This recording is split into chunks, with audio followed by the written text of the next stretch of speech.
শুভ সকালের অনেক অনেক শুভেচ্ছা বন্ধুরা। তো বন্ধুরা দেখো, আজকে স্কুল নেই, তো ঘুমিয়ে পড়েছে। কালকে আমার বাবা এসে তোমাদেরকে বলেইছিলাম।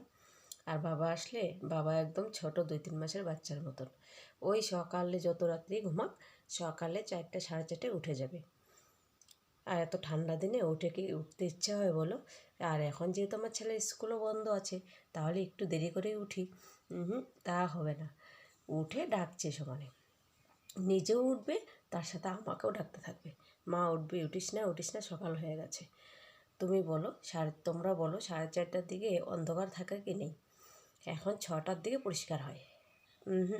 তা হবে না, কী করব? আর ঘুম ধরছে না, উঠে পড়েছি। উঠে ঘরগুলো যেহেতু আমি রাত্রে সব রান্নাঘর পরিষ্কার করে রাখি, বাসন টাসন যা থাকে সব ধুয়ে পরিষ্কার করে রাত্রেই রাখি। সে একটু সকালে একটু লেট হলে তো অসুবিধা নেই, ডাকতেই আছে। আর উঠে কি করে তোমাদেরকে দেখাই, তোমরা বলো। এই যে ব্ল্যাঙ্কেটের নিচে আরামে ঘুমানোর থেকে উঠে কি আগুন তাপানোটা ভালো? না, ওই উঠে আগুন তাপাচ্ছে। চলো তোমাদেরকে দেখাই। এই ঘরে বাবা ঘুমিয়েছিল, বাবা লাইট দিতে পারে না, তাই জিরো বাল্বটা দিয়ে রেখেছিলাম।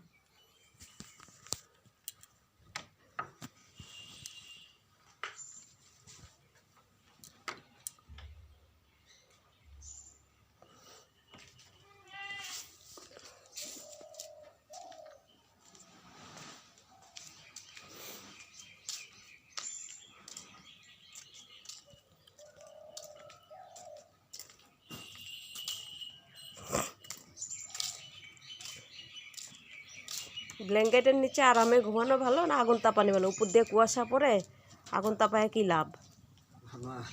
তাহলে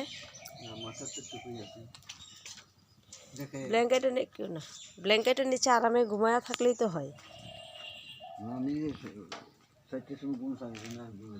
আর তুমি এটা কি গায়ে দিছো? চাদর নাই? তাহলে যে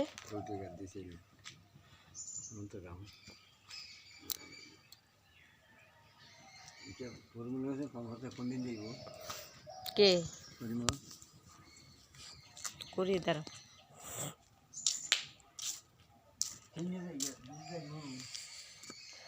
দেরি আছে, দাঁড়াও, মাত্র সকাল হলো। বাড়ি যাওয়ার দিনও এরকম করবে।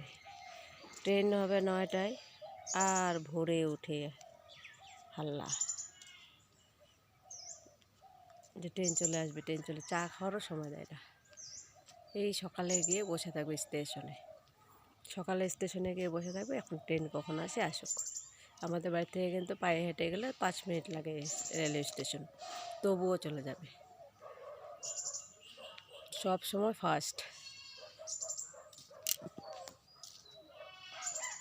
চলো টাটা বন্ধুরা, চা খাবো এখন।